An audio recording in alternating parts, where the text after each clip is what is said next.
요한계시록 19장 11절 이후의 말씀을 교독하겠습니다. 또 내가 하늘이 열린 것을 보니 보라 백마와 탄 자가 있으니 그 이름은 충신과 진실이라. 그가 공의로 심판하며 싸우더라. 그 눈이 불꽃 같고 그 머리에 많은 면류관이 있고 또 이름 쓴 것이 하나 있으니 자기밖에 아는 자가 없고 또 그가 피 뿌린 옷을 입었는데 그 이름은 하나님의 말씀이라 칭하더라. 하늘에 있는 군대들이 희고 깨끗한 세마포를 입고 백마를 타고 그 의를 따르더라. 그의 입에서 이한 검이 나오니 그곳으로 만국을 치겠고 친히 저희를 철장으로 다스리며 또 친히 하나님과 전능하신 이의 맹렬한 진노의 포도주 틀을 밟겠고 그 옷과 그 다리에 이름 쓴 것이 있으니 완왕의 왕이요 만주의 주라 하였다. 또 내가 보니 한 천사가 해에 서서 공중에 나는 모든 새를 향하여 큰 음성으로 외척하로되 와서 하나님의 큰 잔치에 모여 왕들의 고기와 장군들의 고기와 장사들의 고기와 딸들과 그 탄자들의 고기와 자유한 자들이나 종들이나 물론 대수하고 모든 자의 고기를 먹으라 하더라. 또 내가 보매 그 짐승과 땅의 임금들과 그 군대들이 모여 그 말탄 자와 그의 군대로 더불어 전쟁을 일으키다가 짐승이 잡히고 그 앞에서 이적을 행하던 거짓 선지자도 함께 잡혔으니 이는 짐승의 표를 받고 그의 위상에게 경배하던 자들을 이적으로 미워하던 자 이들이 산채로 유황 붉은 곳에 동지고 21절 함께 읽겠습니다. 그 나머지는 말탄 자의 입으로 나오는 검의 죽음에 모든 새가 그 고기로 배불리우더라. 오늘 읽은 말씀은 예수님께서 하늘에 계신 모습을 보여줬고 또 지나서 보니까 이 땅에 오셔서 직접 전쟁을 치르시고 음녀의 세력, 바벨론의 세력, 그 하나님을 믿지 않는 세력들과 함께 마귀를 멸하는 그런 내용이 기록이 되어 있습니다. 우리는 이제 그동안 계속해서 마지막 심판에 관한 여러 가지 말씀들을 기록을 살펴봤는데요. 이 요한계시록의 내용은 예수님이 부활 승천하신 이후에 되어질 일들에 관해서 예수님께서 사도 요한에게 하늘에 있는 모습들을 보여주면서 그것을 설명해주는 내용으로 기록이 되어 있기 때문에 그 이후에 이미 진행되어 옴으로써 이루어진 일도 있고 또 앞으로 남아있는 부분도 있습니다. 그래서 우리는 그 사건들을 일곱 인 떼는 것과 일곱 나팔과 일곱 대접을 통해서 살펴봤는데 중복이 되어 있는 내용들이 상당히 많지 않았습니까? 그래서 오늘도 보면 19장의 전반부에서 어린 양의 혼인잔치가 이루어졌는데 또 예수님이 오셔서 전쟁을 치르시는 이런 모습들이 있지 않습니까? 그래서 또 뒤에 보면 그 음녀의 세력, 짐승과 땅의 임금들을 멸망시키는 내용들이 일곱 인을 뗄 때나 일곱 나팔을 불 때, 여섯째 인을 떼고 나팔을 불 때 이미 멸망당했던 내용들을 봤고 또 큰 음녀 멸망한 것도 봤고 바벨론이 멸망한 것도 봤습니다. 그래서 순서대로 기록되어 있는 것이 아니라 이런 사건들이 있는 모습들을 보여줬습니다.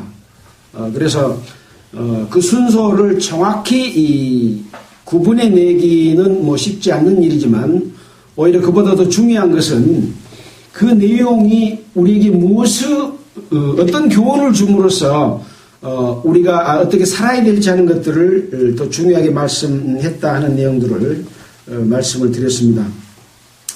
19장 1절에서부터 10절에는 큰 음녀와 바벨론이 폐망한 이후에 하늘의 허다한 무리의 큰 음성이 있었습니다. 그래서 이 허다한 무리는 예수 그리스도를 믿고 이미 그 영혼이 하늘에 가 있는 그런 영혼들, 또 그리고 예수님이 이제 재림 하심으로 인해서 먼저 죽은 성도들이 이 부활해서 하늘에 있는 모습, 또 그 다음에 14만 4천이 이제 그 숫자가 차기 전에는 아무도 해하지 말라고 했다가 14만 4천이 숫자가 찼던 내용들을 우리가 봤지 않습니까? 또 그 뒤에는 흰옷을 입은 큰 무리가 나오는데 이들은 세계 열국에서 예수 그리스도를 믿고 나오는 깨끗게 한 그런 무리들이라 그렇게 이야기를 하고 있습니다. 그래서 환난 중에 되어질 일과 환난 전에 이미 공중에서 있을 큰 무리, 이게 같은 무리일지 하는 것들은 이제 마지막 시점이라면 같은 무리가 될 수 있는데 예수님이 아직 지상재림하지 않는 상황이기 때문에 환난 기간에 구원받을 사람에 관해서는 이 하늘에 있는 무리는 아니라고 생각이 들었습니다. 자, 어찌됐든지 이런 무리들이 큰 음성으로서 찬양을 하는데 무엇을 찬양하냐? 우리를 구원해 주신 것을 찬양하고 또 그 영광과 능력이 오직 하나님께 있다라고 하는 것이죠. 그래서 바벨론의 세력은 사람 중심 세력, 인간이 이 땅의 평화를 약속하고 또 그것을 성취할 수 있다고 하는 바벨탑을 쌓았던 것 같은 그런 마귀가 주는 가짜 평화인데 오직 하나님께로서만이 그런 일을 구원하실 수 있고 또 진정한 심판을 이룰 수 있다고 하는 것에 대해서 찬양을 하는 겁니다. 그래서 그의 심판이 참되고 의롭다라고 하는 것이죠. 그래서 왜 의롭냐? 하나님을 떠나서 음행하고 땅을 더럽게 한 큰 음녀를 심판하셨고 자기 종들을 피로써 그의 손으로 갚아주시는 이런 거에 대해서 찬양을 하는 거죠. 그러니까 심판이라고 하는 것은 잘못된 하나님을 떠나서 죄를 짓는 세력을 처벌하는 것이 의롭고 공정하다라고 하는 것이죠. 그래서 그리에 또다시 24장로와 내 생물이 하나님께 그 찬양에 대해서 아멘 할렐루야 하고 화답하는 내용을 또 우리가 봤습니다. 그 다음에는 이제 보좌에서 음성이 나서 종들에게 하나님께 찬송을 하라고 명령하시는 그런 광경이 나왔죠. 그래서 그 내용을 보니까 혼인이 이르렀다. 이제 이 땅에 교회가 완성돼서 주님의 거룩한 몸된 교회가 완성되면 이제 예수님과 교회가 혼인하게 되는, 그래서 그 혼인이 이르렀고 그 아내가 예비되었다라고 말씀을 하셨습니다. 그래서 그 아내에게 빛나고 깨끗한 세마포를 입히도록 하라 그래서 이제 혼인하도록 하는 그런 때가 되었다라고 말하면서 이 세마포는 우리가 예수 그리스도로 옷 입은 것은 죄사함으로 말미암아 구원의 옷을 입었지 않습니까? 근데 이 세마포는 이 구원받은 성도들의 옳은 행실이다라고 말씀하심으로써 세마포의 의미가 구원의 옷과 다른 의미가 있다고 하는 것을 우리는 살펴봤습니다. 그래서 그 내면에는 옳은 행실이 없는 사람은 세마포 옷을 입은 것을 허락하지 않을 수도 있다고 하는 것이죠. 거기에 대해서 이견은 없으리라고 생각됩니다. 그래서 그렇다면 구원받은 사람이 뭐 천국에 못 가느냐 그렇게 말하는 사람도 있습니다만은 구원은 우리가 죄사함을 통한 것도 구원이지만 거룩한 행실로서 자기 자신을 깨끗게 함으로써 성스럽게 되는 것, 그래서 하나님의 신부가 되는 자격을 갖추는 것도 구원의 과정이고, 또 마지막에 우리가 우리의 이 썩을 몸이 썩지 않을 몸으로 바뀌는 것도 구원이기 때문에 구원을 쪼개가지고 어느 하나만 가지고 이게 구원이다 그렇게 말해서는 안 된다고 하는 것을 우리는 알아야 될 것입니다. 자, 그렇게 한 이후에 이제 천사가 기록하라고 하는 말을 했는데, 중요하기 때문에 기록하라고 했겠죠. 혼인잔치에 청함을 입은 자들은 복이 있다라고 말씀을 했습니다. 근데 청함을 받았는데 청함을 입지 못한 사람이 있었죠. 나는 세상 것으로 뭐 결혼했으니까 또는 소를 샀으니까 전기질 연습해야 되고 뭐 밭에 나가 일을 해야 되고 여러 가지 핑계를 대면서 아예 혼인잔치에 참석하지 않는 그런 사람들이 있었죠. 그래서 그들은 청함은 받았지만 청함을 입지는 못하는 사람들이었고, 또 마태복음 22장 1절로 14절에는 천국은 마치 자기 아들을 위하여 혼인잔치를 베푼 어떤 임금과 같다라고 말씀하면서 들어오지 않으니까 청했는데 오지 않으니까 많은 이방 사람들에게 길거리의 사람들을 불러 모았습니다. 그래서 모았는데 인터넷이 갑자기 왜 이러나?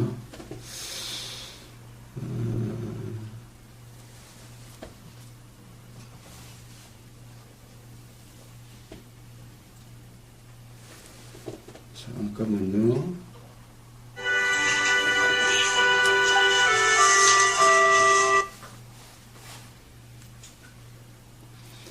인터넷 상태가 안 좋아서 다시 점검하겠습니다.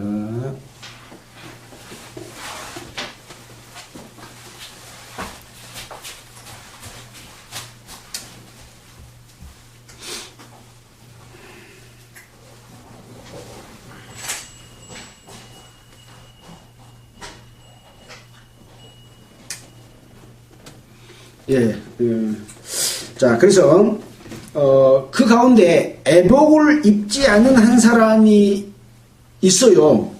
식장에는 들어왔는데 잔치집에 왔는데 애복을 입지 않은 사람은 이 사람은 바깥 어두운 데 내어 던져서 슬피 울며 이를 갈미 있으리라 라고 말해서, 애복 입지 않는 사람은 그 혼인잔치에 참여하지 못했다라고 하는 내용을 이 기록을 해놨고, 또 마태복음 25장 1절로 13절에는 열처녀의 비유를 통해서 슬기 있는 다섯 처녀는 등과 기름을 준비했는데, 미련한 다섯 처녀는 등에 불까지 켜졌는데, 불도 켰습니다. 안 켠 것이 아니라 켜졌는데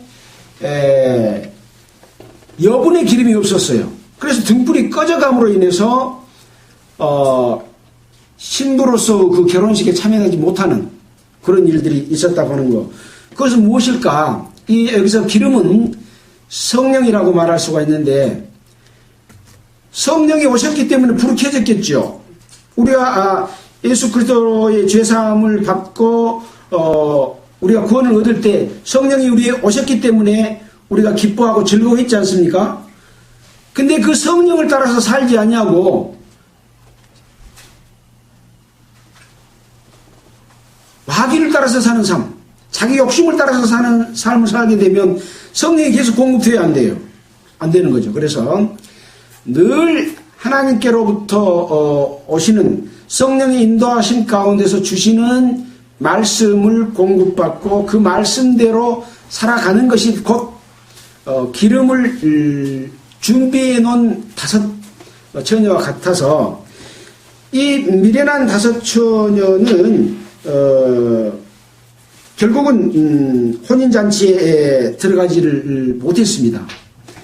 이것이 어떤 것을 의미하는지 하는 것들은 누구나가 다 생각해 볼 수 있는 어려운 일이 아니라고 생각됩니다. 그래서 이것이 바로 우리가 계시록 19장에서 보았던 이 성도들의 옳은 행실이라고 하는 것, 세마포 옷을 허락하신 그런 것하고 같은 내용이라고 생각을 합니다. 물론 달란트 비유에서도 5달란트, 2달란트, 1달란트를 줬지만 1달란트 받은 자가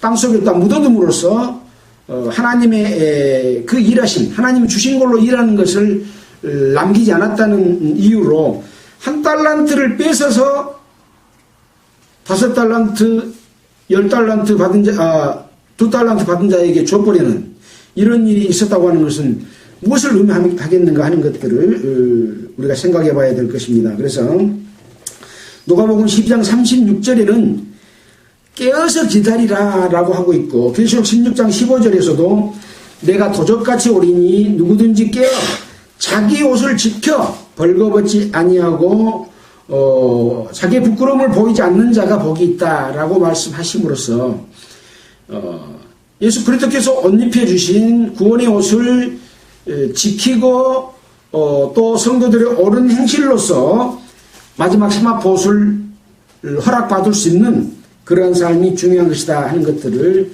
우리가 지난주에 살펴봤습니다. 자, 이제 오늘 읽었던 19장 11절의 내용을 함께 보면서 살펴보도록 하겠습니다. 또 내가 하늘이 열린 것을 보니, 자, 19장 1절에도 하늘에 허다한 큰 물이 음성 같은 것이 있어 라고 했지 않습니까? 지금 보여주는 모습들은 어디에 있는 모습들입니까? 하늘에 있는 모습들이죠. 음성도 하늘에서 났고 또 하늘이 열린 것을 보았어요. 사도 요한의 눈으로 직접 볼 수 있는 그런 광경을 보았는데 거기에 보니까 보라 백마와 탕자가 있으니, 그러니까 백마 탕자가 말이 있고 그 탕자가 있는 거죠. 그 이름은 충신과 진실이라. 그가 공의로 심판하며 싸우더라. 자, 여기에서 충신이라고 하는 의미는 어떤 의미겠습니까? 충신은 임금에게 충성하는 신하를 충신이라 그러죠. 근데 임금이 백성들을 괴롭히고 갈취하고 착취하고 나쁜 짓을 해. 근데 거기에 충성을 하면 이 충신은 충신인데 누구의 충신입니까? 악한 임금의 충신인 거죠. 여기 이 성경에서 말씀하시는 악한 임금은 누구예요? 마귀죠. 그래서 여기에 충신은 어떤 의미의 충신이냐? 하나님의 아까 말씀드린 대로 많은 성도들이 하늘에서 할렐루야 구원과 영광과 능력이 우리 하나님께 있다. 그의 심판은 참되고 의롭다 하시는 그 의로우신 하나님의 충신이다라고 하는 것을 우리가 생각해 볼 수 있는 거죠.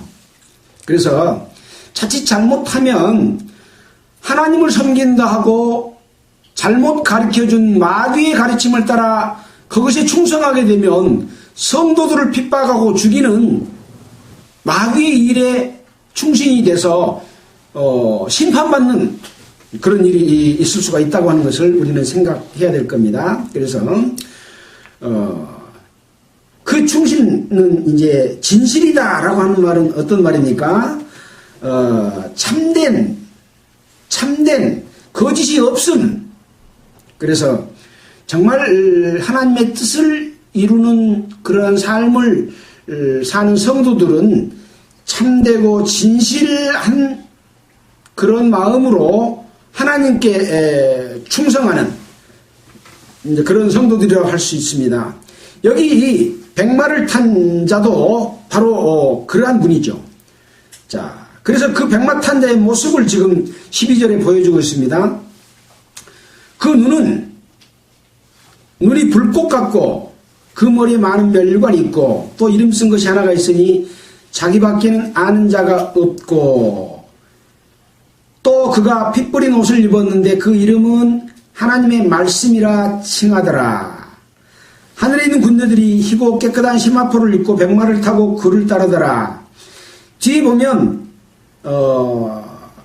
16절에 그 옷과 다리에 이름 쓴 것이 있으니 만왕이요 왕이요 만주의 주라 했더라. 그러니까 이 백마를 탄 자가 눈이 불꽃 같고 그 머리에 많은 멸관이 있고 이름 쓴 것이 있다. 누굽니까? 만왕의 왕이요 만주의 주이신 예수 그리스도를 의미하는 거죠. 이 백마 탄 자가 예수 그리스도입니다. 자, 그의 눈은 불꽃 같다. 불꽃 같은 눈은 왜 불꽃 같습니까? 불꽃 같은 눈을 보면 무섭지요. 또 불꽃 같은 눈앞에 숨을 자가 있습니까? 아무도 숨을 자도 없고 거짓을 숨길 수도 없습니다.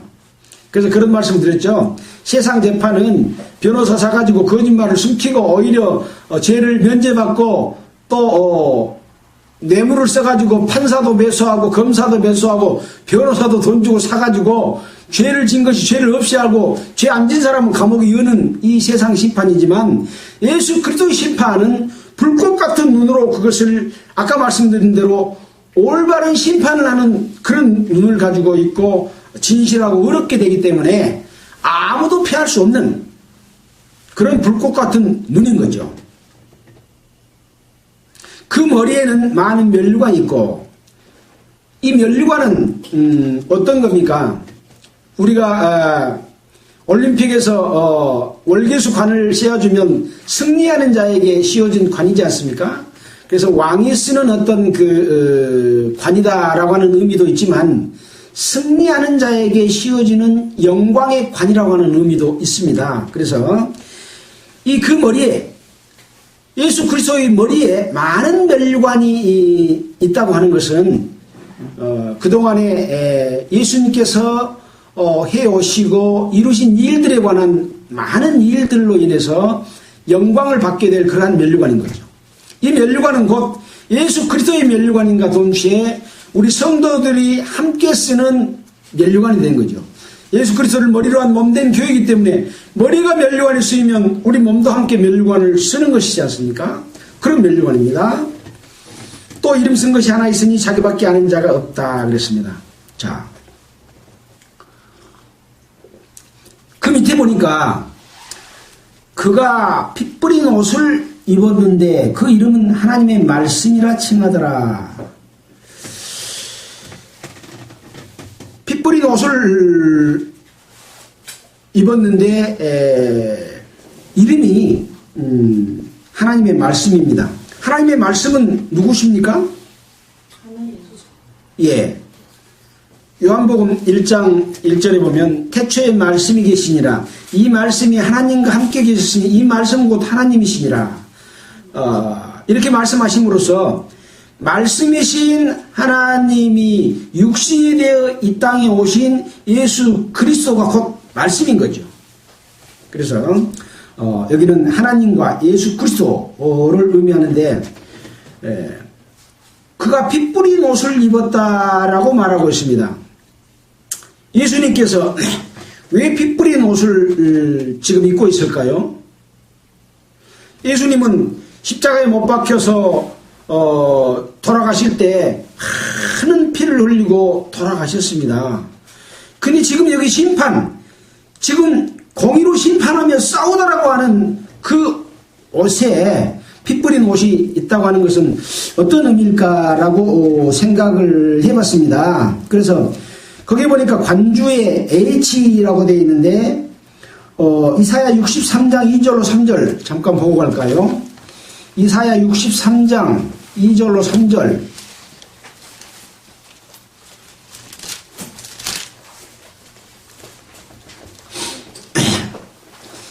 이사야 63장은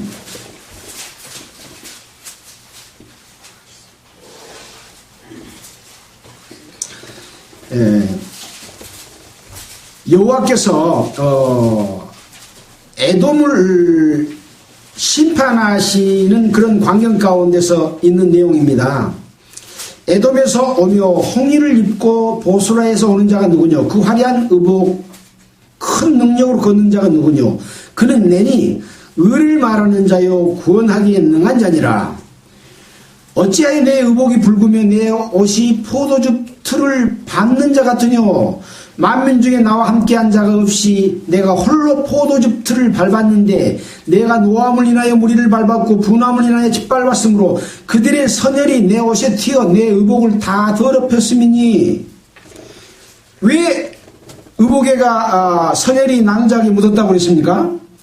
심판하면서 튀인 피다 그런 얘기입니다. 그래서 이 오늘 백마탄 예수님이 옷은 피 뿌린 옷이라고 하는 것은 심판의 광경을 보여주는 그런 옷인 것이죠.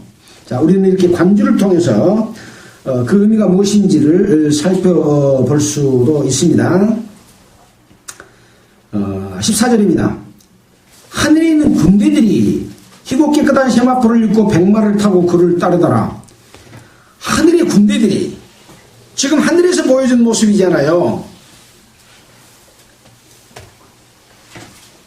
마귀도 마귀의 그 천사장이 있는가 하면 그 천사장을 따르는 많은 군대들이 있는 거죠.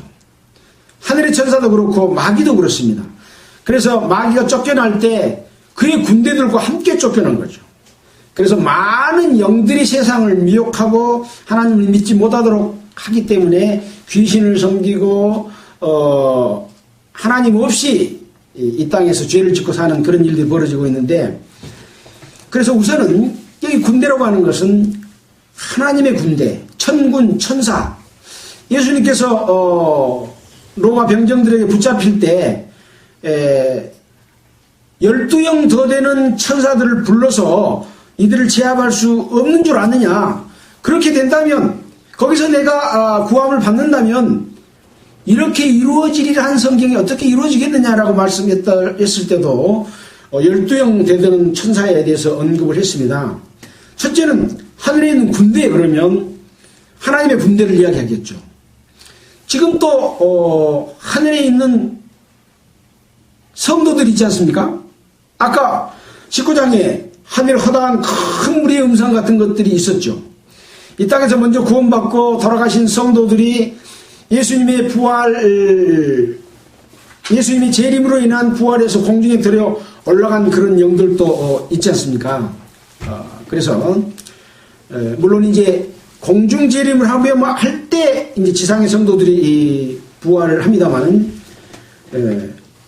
예수님과 함께 성도들이 이 땅에 올 것이 예언되어 있는 내용들이 또 있습니다. 그래서 그 성도들이라고 말할 수도 있습니다. 거기에 대한 내용들이 또 기록이 되어 있습니다. 데살로니가 4장 14절에 보면 예수님이 죽은 성도들과 함께 오신다라는 말씀이 기록이 되어 있어요. 그래서 하늘에는 군대들이 있다. 희고 깨끗한 세마포 옷을 입고 백마를 타고 그를 따르더라. 네, 그래서 예수님도 백마를 타고 또 함께한 군대들도 백마를 타고 예수님을 따라서 어디로 와요?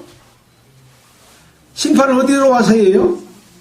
네, 이 땅에 와서 심판하는 거죠. 그래서 이 심판은 일곱째 나팔, 일곱째인 떼기 직전에 여섯째 나팔, 일곱째 나팔로 이어진다 그랬잖아요. 마지막 부분은 그쪽에서 다 이루어지는 부분이죠. 우리가 배웠던 내용들이 이제 다 지금 이 상황과 같은 상황으로서 생각을 해야 됩니다. 자, 그래서 따르더라. 그의 입에서 이향금이 나오니, 이향금은 어떤 금이라 그랬어요? 날카로운, 칼끝이 날카로운 금, 잘 들은 금이 이향금입니다. 그것으로 만국을 치겠고 친히 저희를 철장으로 다스리며 또 친히 하나님과 전능하신 이의 맹렬한 진노의 포도주 틀을 밟겠고.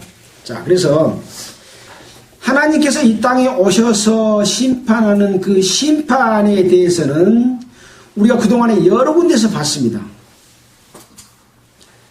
바벨론이 멸망할 때도 봤지 않습니까? 음녀가 멸망할 때도 봤습니다. 그래서 여러 광경들을 우리가 생각해 볼 수 있는 거죠. 그래서 철장으로 다스리며 친히 하나님의 전능하신 이의 맹렬한 진노의 포도즙 틀에 밟는다 그랬는데, 이 포도즙 틀에 밟는 그런 상황도 우리가 살펴본다면 계시록 14장 14절 한번 볼까요? 앞에 있는 내용이니까 보겠습니다.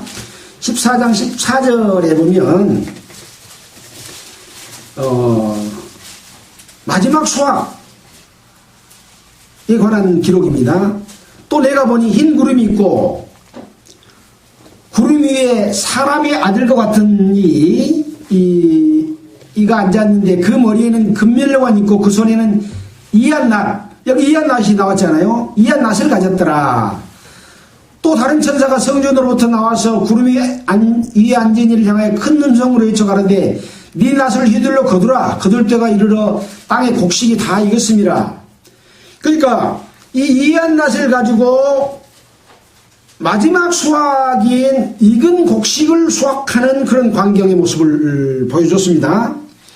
자, 또 밑에 보면 17절 이후에는 또 역시 이한낫을 가졌더라 라고 말하면서 땅의 포도송이를 거두라. 그 포도가 익었느니라 라고 말씀을 하면서 천사가 낫을 땅에 휘둘러 땅의 포도를 거두어 하나님의 진노의 큰 포도주 틀에 던짐에 라고 하면서 익은 포도송이를 거두는 광경이 나왔잖아요. 그러니까 환난 가운데서 마지막 수확을 하는 익은 곡식과 익은 포도송이를 수확하는 광경을 보게 됩니다.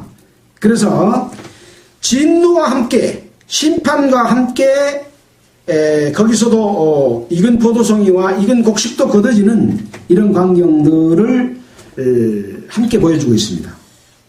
자, 그래서 하나님 곧 전능하신 이 맹렬한 진노의 포도주 틀을 밟겠고, 아까 14장에 나와 있는 그런 의미를 우리가 함께 생각해 볼 수 있겠죠. 자,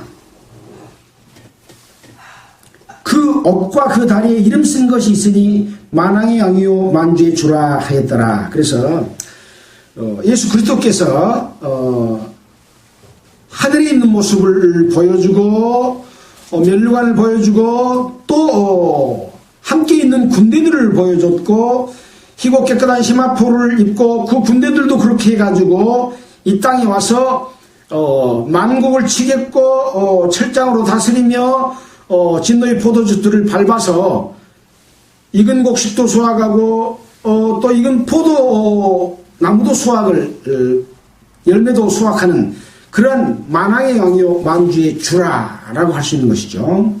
자, 시간이 없기 때문에 쭉 설명하면서 더 보겠습니다. 17절 내가 보니 한 천사가 해에 서서 공중에서 나는 모든 시를 향하여, 여기 해는 태양을 의미하는 겁니다. 큰 음성으로 외쳐 가로되 와서 하나님의 큰 잔치에 모여 왕들의 고기와 장군들의 고기와 장사들의 고기와 말들과 그 탄자들의 고기와 자유한 자들이나 종들이나 물은 대수하고 모든 자의 고기를 먹으라 하더라. 그러니까 이 심판으로 인해서 멸망당할 자들에 관한을 고기라고 표현을 했습니다. 자, 그래서 마지막 때에 이루어질 전쟁에 관한 모습을 보이면서 뭐 독수리 때가 나타나는 그런 모습들도 보기도 하고, 그래서 우리는 마지막 심판 때에 처벌을 받을 멸망할 자들에 대해서 어디서 배웠습니까?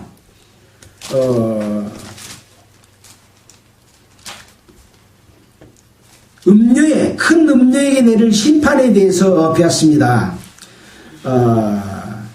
7머리 10뿔을 가진 그 여자, 자줏빛 옷과 붉은 옷을 입고 금보석과 진주로 꾸미고 금자를 가졌는데, 그는 그의 음행에 더러운 것들이 가득했고 그 이마에 이름이 기록되어 있으니 바벨론이라 땅의 큰 음녀들과 가증한 것들의 엄이다. 그래서 이 음녀도 바벨론으로 표현을 했잖아요. 그 다음에 이제 또 바벨론의 멸망에 대해서 이야기하면서 다른 천사가 하늘에서 내려오는 것을 보니 큰 권세를 가졌더라 하면서 이 영광을 가진 이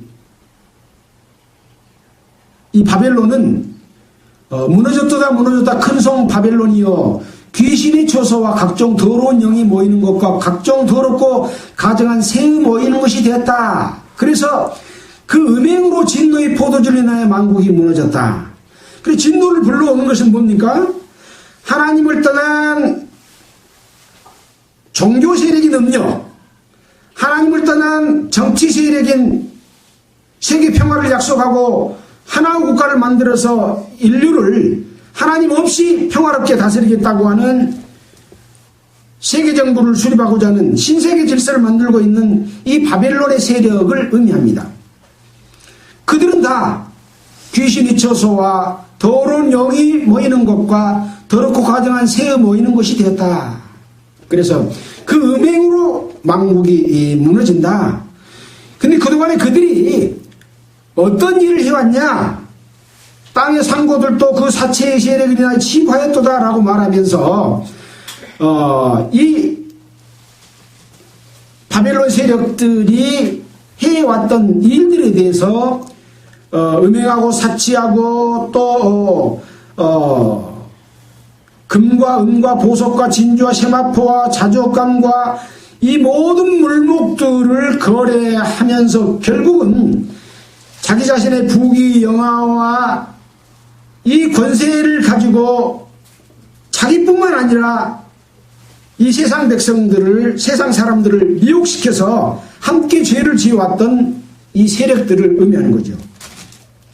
그래서 여기 말씀드린 이 왕들의 고기와 장군들의 고기와 장사들의 고기와 말들과 그 탄자들의 고기와 자유한 자들이나 종들이나 무론대소하고, 무론대소란 말은 크고 작은 것을 막론하고 말입니다. 모든 자의 고기를 먹으라. 이 모든 자들이 함께 멸망할 것을 이야기합니다. 누가 오셔서? 예수님의 백마를 타고 오셔서, 함께한 군대들이 백마를 타고 오셔서 마지막에 끝내실 것을 말씀하고 있는 거죠. 19절입니다. 또 내가 보매 그 짐승과 땅의 임금들과 그 군대들이 모여 그 말탄 자와 그 군대로 더불어 전쟁을 일으키다가, 전쟁은 누가 일으킨 거예요 지금? 짐승과 땅의 임금과 그 군대들이 모여서, 우리가 여섯째 나팔을 불 때에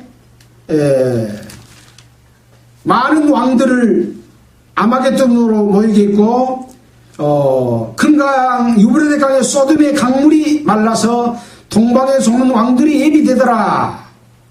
그들이 곧 더러운 영과 용의 입과 짐승의 입과 거짓 선자의 입에서 나온 그들이다 라고 말했던 그 아마겟돈 상황의 그 전쟁을 일으키도록 불러 모은 자들은 누굽니까? 바로 권세를 받은 바벨론의 세력이고 짐승의 세력인 것이죠. 그들이 짐승과 땅의 임금과 그 군대들이 모여서, 그 말탄 자는 누구요? 예수 그리스도와 예수 그리스도의 군대로 더불어 전쟁을 일으킨 겁니다.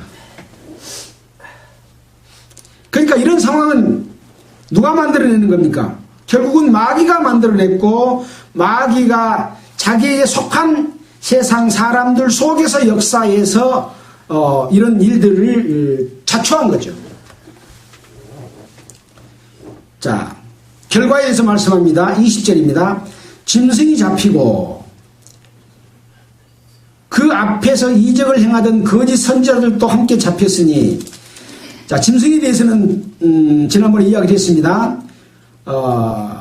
20절에 보면 짐승이 잡히고 앞에 이적을 행하던 거짓 선지자에 대한 내용이 또 나와 있죠. 13장 15절에 나와 있는 모습을 본다면 13장 15절에 저가 권세를 받아 짐승의 우상에게 생기를 주어 그 짐승의 우상으로 말하게 하고 또 짐승의 우상에 경배하지 아니한 자는 몇이든지 다 죽이더라. 그리고 또 저가 모든 자, 작은 자나 큰 자나 부자나 빈궁한 자나 자유한 자나 종들로 그 오른손이나 이마에 표를 받게 하고 표를 받지 않는 자는 매매를 못하게 했다. 이 표는 곧 짐승의 이름이나 수라. 지혜가 여기 있으니 총명 있는 자는 그 짐승의 수를 세어보라. 그 수는 사람의 수니 666이라 했잖아요. 그래서 기사와 능력을 행함으로 13절에 보면 큰 이적을 행하여 심지어 사람들 앞에서 불이 하늘로부터 땅에 내려오게 하고 이런 일들을 벌였던 능력을 행했던 이 거짓 선지자도 함께 잡혔으니 이 거짓 선지자는 악한 마귀의 영을 입은 종교 세력이라고 할 수 있습니다. 이 종교 세력이 적그리스도를 섬기라고 우상을 섬기라고 하고 666 표를 받게 한다고 우리가 배웠지 않습니까? 그래서 짐승도 잡히고 거짓 선지자도 잡힌 거죠. 왕들은 그들에게 속해 있는 정치 세력을 의미하고 나라들을 의미합니다. 그 우상에 경배하던 자들은 그 앞에서 이적을 행하다 거짓 선지자와 함께 잡혔으니 이는 짐승의 표를 받고 그 우상에 경배하던 자들을 이적으로 미혹하던 자더라. 그래서 짐승의 표를 받은 자들이 당할 일에 대해서는 또 우리가 전에 배웠습니다. 자, 이 둘은 누굽니까? 짐승과 거짓 선지자죠. 산채로 유황불 붙는 못에 던지우고 그 나머지는 말탄 자의 입으로 나오는 검의 죽음에 모든 새가 그로 고기로 더불어 배불리우더라. 그래서 예수님께서 마지막 심판을 통해서 짐승의 세력, 음녀의 세력, 그와 함께한 군대들, 그 나머지는 말탄 자의 입으로 나오는 검의 죽음에, 그래서 모든 세력들은 새의 먹이가 되는 그런 심판에 대해서 기록을 해놨습니다. 그러니까 백마를 탄 자가 오는 것을 세상 사람들은 기뻐할까요? 예수님이 이 땅에 재림하시면은 두려운 예수님인 거예요. 그러면 어디서 만날 때 예수님을 우리가 기뻐하는 예수로 맞이할 수 있을까요? 공중에서 만날 때, 혼인잔치가 이루어질 때. 그래서 그 혼인잔치 끝나고 이 땅에 오셔서 마지막 전쟁을 치르시는 광경은 오늘 백마를 탄 예수님이 오셔서 행하실 내용에 관한 그런 내용으로서 우리가 살펴봤습니다. 연관된 말씀이나 여러 가지 자세한 내용들이 많이 있는데 오늘 제가 그 서울 미국에서 온 딸이 있어서 가족들과 함께 모임이 있어서 열차 예약을 해놔서 조금 오늘은 짧게 해서 끝내려고 합니다. 이해를 해주시고요. 처음부터 듣지 못하시고 또 방송 형태가 안 좋았는데 유튜브로 올려서 다시 들을 수 있도록 제가 올려놓고 가도록 하겠습니다. 이제 다음 주에 또 하면서 또 복습하도록 할 테니까요. 오늘은 여기서 마치겠습니다. 기도드리겠습니다. 하나님 아버지 감사합니다. 전주에는 어린 양의 혼인잔치에 관해서 기록을 해놓은 말씀을 살펴봤습니다. 이 어린 양의 혼인잔치에 세마포를 입고 갈 수 있는 모든 사람이 되도록 주님 이 땅에 있을 때에 기회가 있을 때에 돌이킬 수 있도록 우리를 인도해 주시기를 원합니다. 또 오늘은 백마를 타고 이 땅에 오셔서 마지막 사탄의 세력을 멸망시키는 그러한 모습들을 보여주셨습니다. 여기에서 교훈받고 우리가 우리 자신을 살펴서 하나님의 합당한 뜻 가운데서 주님의 영광 가운데 참여되는 자들이 되도록 주님 인도하여 주시기를 원합니다. 이 세상에 많은 사람들이 예수님을 믿고 있지만 성경의 바른 내용을 이해하지 못하고 있는 사람들이 너무나 많습니다. 주님 그들에게도 이 말씀을 올바로 이해하도록 인도하여 주시기를 원하면서 우리를 구원해주신 예수 그리스도의 이름으로 기도드렸습니다. 찬송가는 488장 하겠습니다.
왜 이창영은 반주가 없이 막 들어가요?